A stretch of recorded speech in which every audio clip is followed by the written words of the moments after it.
इस वक्त एक बहुत बड़ी खबर आ रही है। विदेशी धरती पर सेना ने सबसे बड़ा बदला लिया है। सेना ने म्यांमार में घुसकर कई उग्रवादियों को मार गिराया और ऑपरेशन को अंजाम देकर वापस लौट आई। सेना का यह पहला सर्जिकल स्ट्राइक मानी जा रही है। कुछ दिन पहले आपको याद होगा 4 जून को मणिपुर में उग्रवादियों ने 18 जवानों की हत्या कर दी थी। उनकी शहादत का सेना ने बदला लिया है। ऐसा बताया जा रहा था कि चूंकि NFCN खपलांग और उल्फा ये 2 टेररिस्ट आउटफिट थे जिन्होंने जिम्मेदारी ली थी इस बड़े हमले की, जिसमें 18 फौज के जवान मारे गए थे। और कहा यह गया था कि 35 साल में मणिपुर में हुआ, मणिपुर के चंदेल जिले में आपको याद होगा कि वहां पर किस तरह से उग्रवादियों ने 20 फौजियों को मार गिराया था।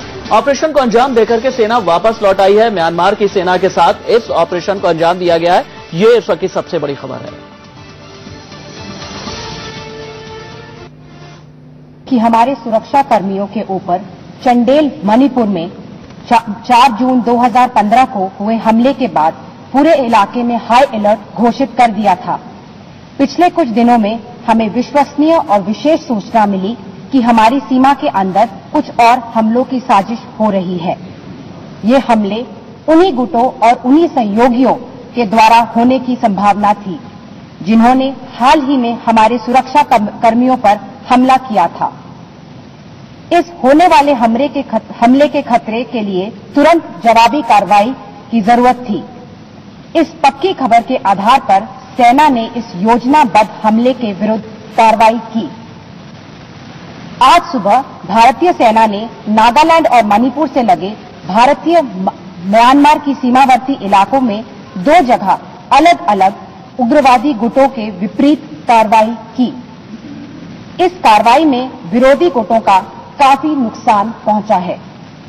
इसके फलस्वरूप वहां रहने वाली जनता एवं सुरक्षाकर्मी एक बड़े हमले से बच सके हैं।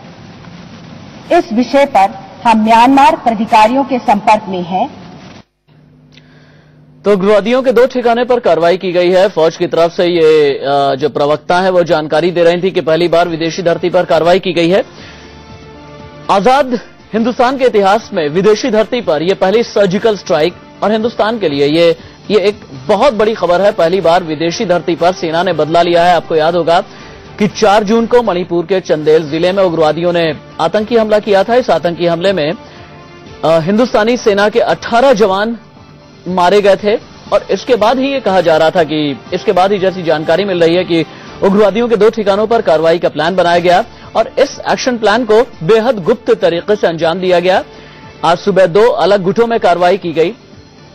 दरअसल ये उग्रवादी जो है भारत में और भी हमले की साजिश कर रहे थे।